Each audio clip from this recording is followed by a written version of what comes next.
une attaque que beaucoup craignaient et qui est arrivée. Alors elle a commencé aux environs de 22 heures hier soir et dans les rues de la capitale ukrainienne, on pouvait voir de nombreuses personnes, des dizaines de milliers, de fait se diriger vers des abris en préparation de la nuit, alors avec des chaises pliantes, des matelas, des petits matelas fins, parfois leurs animaux de compagnie.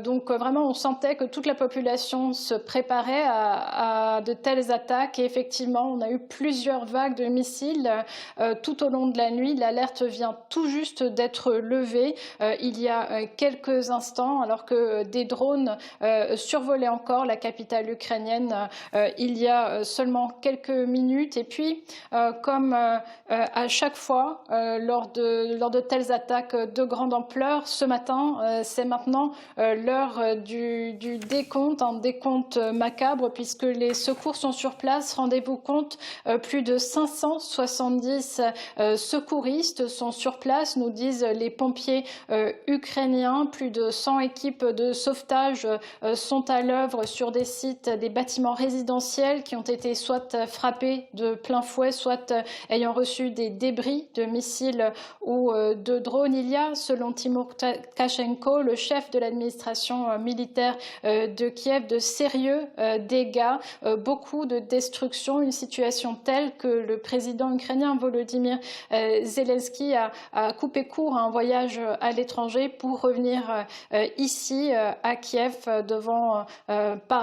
suite à cette frappe qui, donc je viens de dire, a duré toute la nuit. C'était vraiment l'une des pires nuits qu'ait connue la capitale ukrainienne ces derniers temps. Emmanuel Chaz, côté russe, la pénurie de carburant s'aggrave après des frappes ukrainiennes, cette fois-ci sur des sites énergétiques russes. Absolument. Alors c'est vrai que ça fait plusieurs semaines maintenant que l'Ukraine a vraiment augmenté la cadence en ce qui concerne les frappes de moyenne et de longue portée sur les infrastructures militaires et sur les raffineries de pétrole russes. Alors la stratégie pour l'instant de Kiev semble porter ses fruits, puisqu'on voit il y a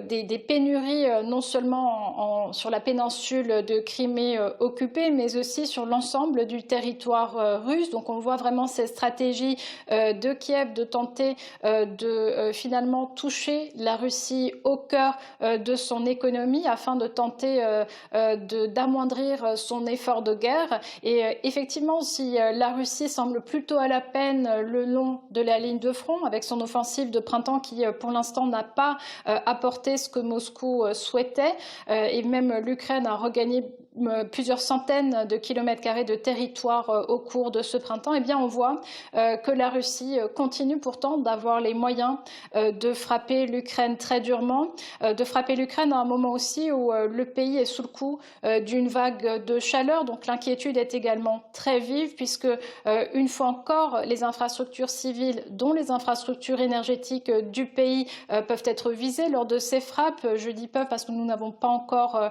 le bilan, mais on s'inquiète justement, puisque le réseau énergétique ukrainien a déjà été très durement éprouvé, notamment depuis cet hiver. On s'inquiète de nouvelles pannes d'électricité qui pourraient affecter des millions d'Ukrainiens suite à ces frappes.